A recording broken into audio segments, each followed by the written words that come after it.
Hi guys, welcome to Indie Film World. And as you know, I've been calling all the finalists of Screen My Shorts Film Festival because we are the official media partners of the festival. So Olga and I have been calling all the finalists and letting them know, and they are very excited. So I'm just about to call Jennifer Ross. Her film is called Ruminations of Homelessness. I think it's very interesting and I'm really looking forward to speaking to her actually. So let's see what she's got to say. Hi Jennifer, thank you for joining us at IFW. My pleasure. Yeah, so I've just told Jennifer that she's a finalist in Screen My Shorts Film Festival. Thank you. She's very happy. Yeah, it's great news. It's great news. Thank you. So what do you think? What's going to happen if you win? What's going to happen then? I don't know what the prize is. I think when I'm making a film, I'm not really concerned about competing with other people. I'm concerned about firstly getting the film made on time. Yeah. But it's a priority, so everything is based around the time frame.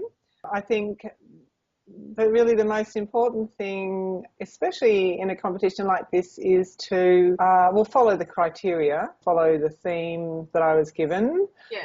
I decided to do a documentary because, well, I just thought I couldn't possibly imagine what it would be like to be homeless, so I didn't want to do a dramatisation or a drama. Yeah. So, yeah, just getting out there and interviewing people and fleshing out a story. I mean, that was the challenge and another important thing.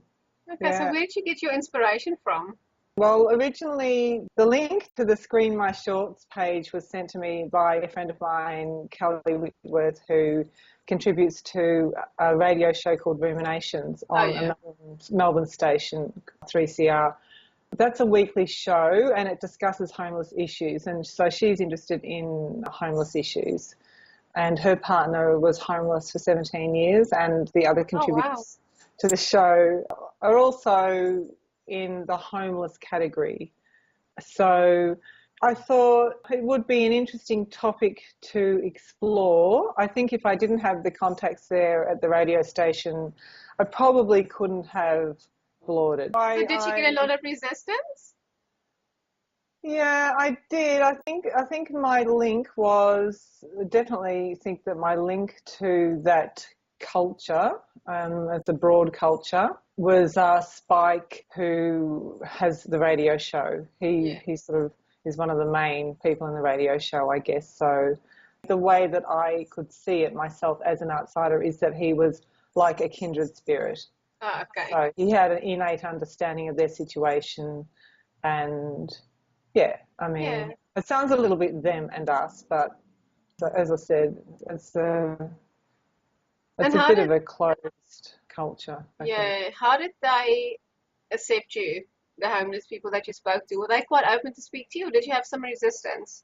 Some resistance, yeah, because, you know, there's, I think, an element of, well, you know, people vary, but people feel, I think, that they probably could have achieved more in their life, and if they're at a point where they clearly haven't, then that's a very sort of confronting thing. Yeah, they don't really want to share it with the world, isn't it?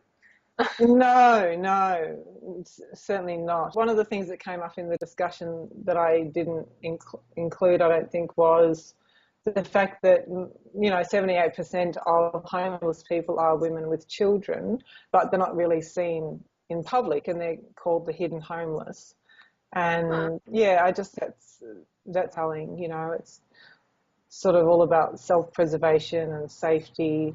The camera person and myself are both single parents, and for us it was very confronting. It would be. Stories, yeah. So you directed it and produced it, or what was your role? Produce, direct, edit, that's my role in this film. Yeah. It's your film, really.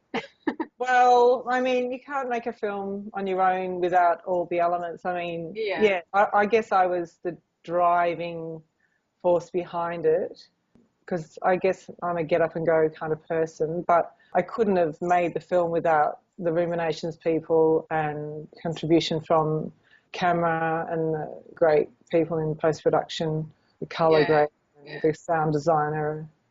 And when I was listening to the sounds, and just this very, very subtle sense of unease when you're watching people speak, is just all the sound design. She's an amazing lady. Yeah. Livia Ruzik, yeah. So can't do it alone, no. Yeah.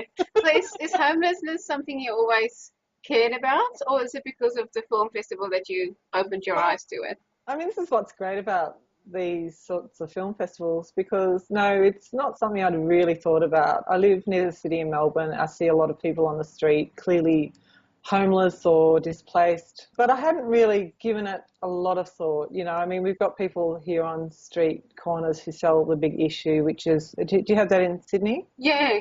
Yeah. You don't even see it anymore. You're so used to it. You're just kind of oblivious. Well, that's what I mean. I mean, it's all around you and yet you're not connected with it. I just think it was a good thing for me to step a little bit closer and see how other people... And became aware yourself as well about it. Yeah, I hadn't thought about it. It's all around me. I hadn't given it a great deal of thought. But when I went to my first meeting with the Ruminations people, one of the first things I said was, you know, I saw a young girl on the street and she had a sign saying, I'm pregnant, I need money. And I said, why can't she work? I worked when I was pregnant. Why can't she work? And so that's where our discussion started, and that's why I decided to take that path with the film and just sort of create this discussion type environment. Because really after an hour or two of discussion, we hadn't come to any conclusions about why she might be in this position, because it's such a complex issue. So, it is a bit complex. There's so many aspects to take into consideration. You know. That's right. And it's sort of, I think, something that possibly won't ever be resolved. That's how I felt at the end of it, you know. Yeah. Well, if it could have been resolved, then there wouldn't be so many homeless people, because we would have the answer. Yeah, that's right. That's yeah. right. Like world peace. So what have you gained from your experience in the film festival and making the film, and would you recommend other filmmakers to submit films in the following years as well? I think it's a good learning curve as far as understanding a culture different to your own, but a culture that is existing in and around your own. It's not like you have to go overseas to see something completely different to the way you live. Yeah, I think, you know, exploring different aspects of community and society is very interesting and can be very confronting. Right. And sometimes I had my son with me and, you know, we'd meet people. Also, he would have learned, he would have seen some interesting things on his young age. Yeah, you know, I mean, we met someone on the street in St Kilda and he said, oh, what are you doing? And we said, we're making a film about homeless people. And yeah, he took us to a rooming house that he lived in, and then he was talking about all the characters that lived in the rooming house, and my son was there and he was quite explicit, and I thought, yeah, it's, you know, it's one thing to have a roof over your head, but to feel safe, like you've got a good safe place to go home to. That's, I mean, I think that is the definition of having a home, and not being homelessness is having that, you know, and being able to make that choice. Yeah. So you are in Melbourne. Are you coming through to Sydney for the finals? Yeah, I'll come up. So I'll be meeting you then, because I'll be there. So I look forward to meeting you. Thank you for taking the time on a Friday night to come and speak to us. My pleasure.